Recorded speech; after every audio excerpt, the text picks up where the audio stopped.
Alright, Shalom, Yasha'Allah.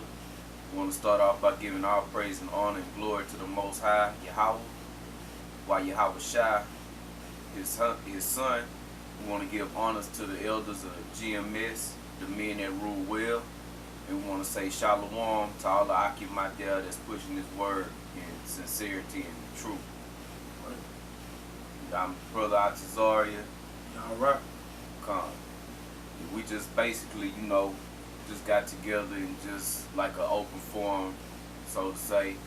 We just gonna go over a few topics of what's going on in the world. We were just talking, we was watching some news clips, and even on the fluff news, they talking about how bad, the economy is and this, that, and the other. You constantly getting these conflicted, messages. Oh, the economy is coming back, and we out of the recession, and things of that nature, which is quite the contrary to what's going on in the world. The Eurozone, that's out of there. We're gonna show y'all a couple of news clips, and then we're gonna bring out some scriptures to back up, filter them clips through these scriptures. So with that, play this first.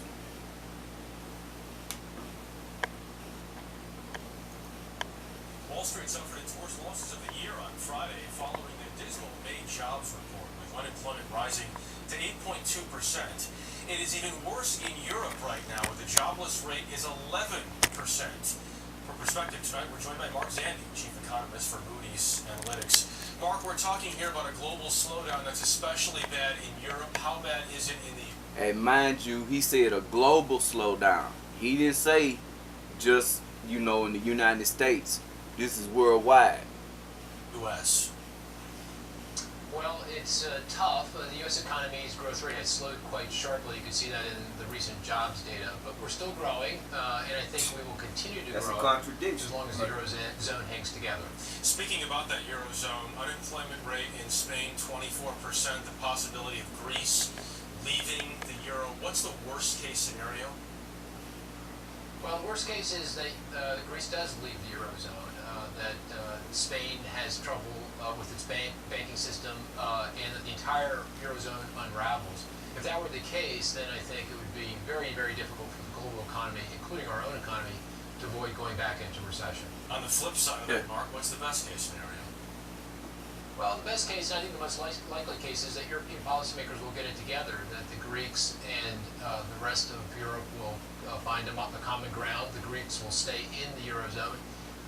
The Spanish banks will get a bailout, and the Eurozone will hang together. And if that happens, then I think our economy will be just fine.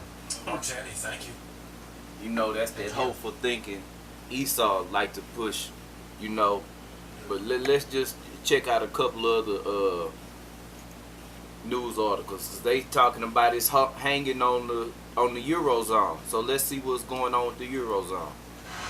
Unemployment in the Eurozone's hit a record high. Economists say job losses are likely to keep rising as the region's debt crisis undermines businesses' ability to hire workers, while indebted governments continue to lay off staff. In April, close to 17.5 million people were out of work in the 17 countries using the euro, 11% of the working population. Spain is worst hit. Austria has the lowest jobless rate. The number of people out of work in the region has risen every month over the past year, and the latest figures will intensify the debate over austerity. Some economists say that governments slashing spending in an economic downturn is self-defeating, as tax receipts go down and they have to pay out more money in jobless benefits while consumers spend less. The debt crisis is also hitting manufacturing. New data show in Germany, Europe's largest economy, and in France, factory output contracted at the fastest pace in nearly 3 years last month. Up till now, Germany's economy has defied the crisis. Italy's factories contracted for the 10th straight month, while in Spain, the manufacturing situation was worse even than in Greece. Across the bloc, new orders dwindled for the 12th straight month. So, that's your Eurozone. Let's check out one more news clip. We're going to get into these scriptures. Along with yesterday's report that the unemployment rate has risen to 8.2%, came word the number of new jobs created and so far this year continued its month-by-month decline. For those out looking for work, that news didn't come as much of a surprise. No amount of determination or patience seems enough these days to break through to employers still too nervous to hire. There seems little fair about job fairs these days. Just ask Rachel Sparks. It's a lot. He say it seems a little unfair about job fairs these days. It ain't never been fair for Jay. Just to throw that out there. Sparks. Now that I've actually been seriously looking for several months, it's really discouraging. She has plenty of discouraged company. I really don't have any hope at this moment. Amir Baksh lost his bookkeeping job 2 years ago. Last month, his extended unemployment benefits ran out after 99 weeks. It's very frustrating. I don't know what the future holds. Job Yes. fairs like this one have become pretty good predictors of the health of the economy.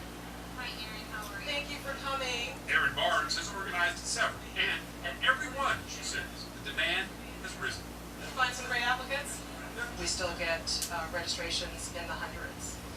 So we're not seeing those numbers go down. Matter of fact, they're increasing. Brian Helm used to supply materials for home builders, but when the housing market crashed, so did his income. It is a major concern that you don't want to be a burden on either your loved ones or your family or your friends. And now his pride is taking a hit too. It's kind of hard on a person's soul, really, in this kind of economy. Esau. And it seems the finish line just keeps moving. People tell me, oh, we're hiring, come back in April and May. So I come back in April and May, and they say, oh, we're not hiring until June. Now it is June, and she's still waiting, and anxiously looking around at all the other job seekers who are doing the same thing. There's still just way too many people, not enough jobs.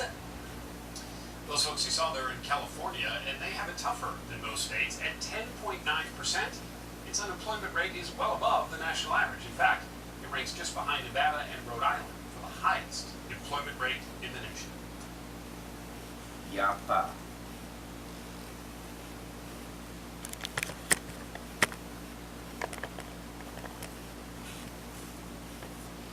So with that, we just gonna get into these scriptures because it's done, man. Your economy is garbage. It ain't no bouncing back. It ain't nothing you can do. It's too far out of hand. It's out of there, man. That's right. We are in the end of this thing. We at the end of this age. This America that you so-called Americans love so much, it's a wrap, man. Like brothers always say, like Saran, it's a wrap. So we're gonna jump right into these scriptures. You want to bring that out first, or you want to jump into Jeremiah first? You gonna get that? Okay. This is Jeremiah 51, and I started at 8. This is Jeremiah 51 and 8. Babylon is suddenly fallen and destroyed. Howl for her, take balm for her pain. If so be she may be healed. We would have healed Babylon, but she is not healed.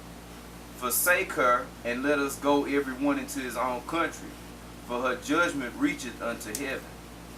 And by that scripture coming out, because you just had that Elamite cat on there who say he was a bookkeeper for, and been unemployed for, how was it, a year or so, 2 years? Yeah. Right. So, what other options he got? He gonna pack his bags and take it back to India. What else he gonna do? Just sit around here and have nothing? His unemployment, emergency unemployment benefits, they done expired. So he finna get out of here with a large multitude of other people from other nations. They finna take it back to their country. America ain't that, the land of opportunity as it once was, right, so to speak. All these other nations came here and got wealth for a moment in time, but now they see this place is dried up. Yep. So hey, they packing up and heading back home, man. That's it.